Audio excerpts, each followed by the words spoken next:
अपने इष्ट देव के अनन्य होकर के यदि आप अर्थ चाहोगे, बहुत जल्दी आपका परिवर्तन होना शुरू हो जाएगा। पर आचरण आपके पवित्र होने चाहिए, ये भी ध्यान रखना। आचरण की अगर पवित्रता नहीं तो फिर शिकायत मत करना। आप अपने आचरण पवित्र करो और नाम जप करो, केवल हरि के आश्रित रहो, फिर देख लेना। अगर आपको अर्थ चाहिए तो केवल भगवान का आश्रय ले, दूसरे का नहीं। अब ये कोई छोटी मोटी बात नहीं, देख लीजिए अंदर से। अपने बल का आश्रय नहीं, किसी दूसरे व्यक्ति का आश्रय नहीं, किसी दूसरी दैवी शक्ति का आश्रय नहीं, केवल श्री हरि का आश्रय। और जब आप पक्के उतर जाओगे, जैसे सुदामा जी, तो जैसी द्वारिकापुरी थी वैसे सुदामापुरी हुई। जैसा वैभव द्वारिकाधीश का वैसे सुदामा जी का वैभव था। पक्का मान लीजिए। लोग समझते नहीं, ऐसा न समझो कि ये केवल कथाएं हैं। आपका जीवन स्वयं एक कथा बन जाएगा। यदि आप हरि के आश्रित हो गए तो आपका जीवन चरित्र दूसरों के लिए उदाहरण बन जाएगा। पर निष्ठा चाहिए। कई कई दिन भूखे रहे सुदामा जी। उनका मित्र किसी जमींदार के यहाँ पुरोहित ही करता था। वो जब पालकी से निकलता था, कहता कहाँ गली गली डोल रहे हो कृष्ण कृष्ण बोलते हुए, आओ हमारे यहाँ, हमारा जजमान धनी है, आके थोड़ा वेद पाठ कर दिया करो, पूरे परिवार का पोषण कपला रहता है। हम वादा करते हैं, उनका नहीं, हमारे जजमान तो श्री कृष्ण। हम दूसरे घर आते, पत्नी पूछती कुछ मिला? 5 घर हुआ है, कुछ मिला नहीं। चलो तुलसी दस और चरणामृत से दी। भगवान व्याकुल हुए, भगवान ने अगर धन ही चाहिए, सुदामा जी की इच्छा नहीं थी, उनकी पत्नी की इच्छा के कारण, वो भी इच्छा भगवान ने पैदा की। भगवान को केवल भगवान ही जानते, दूसरा नहीं जानते। पक्की बात समझ लो, भगवान को केवल भगवान जानते, दूसरा नहीं जानते। बोले संत महात्मा, इनको भगवान ने जना दिया तो ये भगवान के स्वरूप हो गए। सोई जाने जे देहु जनाई, और जानत तुम्हें हो जाई। जानत तुम्हें हो जाई। अब वो ढांचा केवल बाहर से दिखाई देता है, मनुष्याकृति, और अंदर वो ब्रह्मविद ब्रह्मवि भवत। भगवान को जान करके वो भगवत स्वरूप हो जाते हैं। जानत तुम्हें हो जाई। जानने के लिए एकमात्र भगवान का आश्रय लो, वो तुम्हें गुरु रूप से मिल जाएंगे। बस उनकी आज्ञा का पालन करो, तो जो गुरु है वही शिष्य हो जाए। शिष्य की पूर्णता गुरु स्वरूप में स्थित हो जाना, भेद खत्म हो जाना, अभेद हो जाना। जो गुरु है वही शिष्य का हृदय हो जाता है। ढांचा 2 दिखाई देंगे, अब गुरु शिष्य में किंचन मात्र भेद नहीं रहा, अभेद स्थिति को प्राप्त हो गया। यही गुरु के वचन पालन करने का फल है। जानत तुम्हें हो जाई, वो इष्ट स्वरूप हो जाता है, वो गुरु स्वरूप हो जाता है।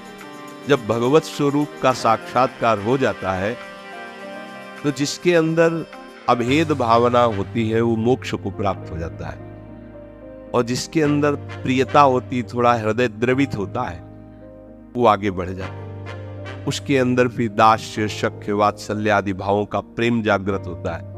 ये मोक्ष से भी स्वादिष्ट है।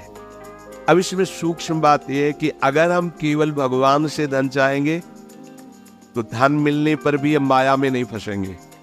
जब हम स्वयं अहंकार प्रेरित होकर के कर्म करते हुए धन कमाते हैं तो उसमें आसक्ति होती है, हम उसमें भोक्ता भाव करते हैं। और जब भगवान की तरफ से मिलता है तो प्रसाद भाव रहता है। ये सब प्रभु का प्रसाद है, और प्रसाद होने के कारण वो प्रसन्नता रहती है, धनाभिमान नहीं रहता है। प्रसादे सर्व दुखानाम हानिरस्योपजायते। अंदर प्रसन्नता रहती है और भगवत कृपा का उसको प्रतिपल अनुभव होता रहता है। इसलिए वो धन के राग में न फंसकर प्रभु की तरफ ही खिंचता चला जाता है। कितने कृपालु प्रभु, कितने कृपालु प्रभु। और धनाभिमानी, देहाभिमानी, मैंने ये किया तो इतना लाभ हुआ, मैं इसको ऐसे भोगूंगा, अब ऐसा करूंगा तो इतना और लाभ होगा। वो खिंचता चला जाता है अहंकार की तरफ, ये खिंचता चला जाता है प्रभु की तरफ। अगर प्रभु से हमें धन मिला, प्रभु से कामना की, तो वो कामना संसार में फंसाएगी नहीं, वो मोक्ष प्रदान करने वाली होगी। ये परम लाभ की बात है। कि लोकवत भी हमारा मंगल हुआ और परलोक के लिए हमें कोई अलग से साधना नहीं करनी पड़ेगी। जब हम संकट निवृत्ति भगवान से चाहेंगे तब लगेगा अच्छा कोई दूसरा मेरा सहयोगी नहीं हुआ। भगवान ने ऐसी कृपा, तो अपनी अनुभूतियां जो होती है और प्रभु की तरफ हमें प्रेरित करती है। संकट निवृत्ति के बाद वो प्रभु को भूल नहीं जाएगा, वो प्रभु में आसक्त हो जाएगा। ये आंतरिक बात है, सूक्ष्म बात है। आर्त कोई भी वक्त जो हुआ हो और उसकी संकट निवृत्ति भगवान ने की हो और वो भगवान को भूल करके संसार में ही रमण कर रहा हो, ऐसा नहीं हुआ। भूलने की वो चेष्टा भी करेगा तो भगवान उसे भूलने नहीं देंगे, क्योंकि उसने आर्त भाव से ही सही पर प्रभु का आश्रय लिया है। और प्रभु का आश्रित कभी माया में फंस नहीं सकता है, पक्का है, चाहे किसी भी भावना से आश्रय लिया हो। इसीलिए हमें अगर सांसारिक सुख भी चाहिए तो केवल हरि का आश्रय ले, सांसारिक दुख की निवृत्ति चाहिए तो केवल हरि का आश्रय ले, और हरि को जानना है और पाना है तो केवल हरि का आश्रय ले। वो सब साधन दे देंगे, वो सब हमको मार्ग दे देंगे, जिससे हमें उनका बोध हो जाएगा या प्रेम हो जाएगा। हम हरि को छोड़कर अन्य आश्रय न लें, हम हरि को छोड़कर किसी अन्य का भरोसा न करें, तो इस प्रपंच की चाह रखते हुए भी हम भगवान को प्राप्त कर लेंगे। बहुत सरल भगवान ने बता दिया। अब भी समझ में ना आवे तो आप, हमारी यही तो चाह है, हमें धन मिल जाए, हमारी दुख निवृत्ति हो जाए, हमें ज्ञान हो जाए, हमें मोक्ष हो जाए, सब हो जाएगा। अर्थ चाहिए आपको तो केवल इनका भरोसा ले लो, केवल इन अपने छल कपट का, अपने व्यवहार का, अपने किसी बल का नहीं, केवल इनका भरोसा ले लो। चमत्कार हो जाएगा जीवन में, आपको पता नहीं चलेगा कैसे हुआ। केवल भगवान का आश्रय ले लो और नाम जप करो, पर गंदे आचरण मत करो।